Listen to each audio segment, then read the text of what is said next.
పేరు రాజేష్. నేను Prakash engineering college కందుకూరులో బీటెక్ 4th ఇయర్లో చదువుతున్నాను. ఆ టైంలో నాకు బ్రెయిన్ టీవీ అన్ని కాళ్ళు చెయ్యి పడిపోయింది. అట్లా ఉంటే నా పరిస్థితి చూసి ఈ కొండన్న ఎట్లా వచ్చి చూసి నన్ను ఆ వార్త రాశాడు. ఆ వార్త ద్వారా నలుగురికి తెలిసింది.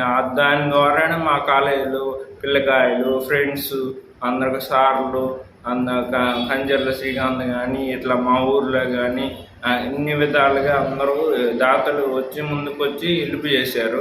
ఆ హెల్ప్ చేసిన మనీ నా మెడిసిన్స్కి నేను కోలుకున్నంత వరకు చూపించారు.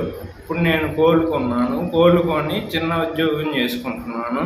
ఎంత సంతోషంగా ఉంది. అంతా కొంచెం ఈ కొండలు అన్న వల్లే చాలా వరకు ముందుకెళ్ళింది. అది అందుకు థ్యాంక్ యూ.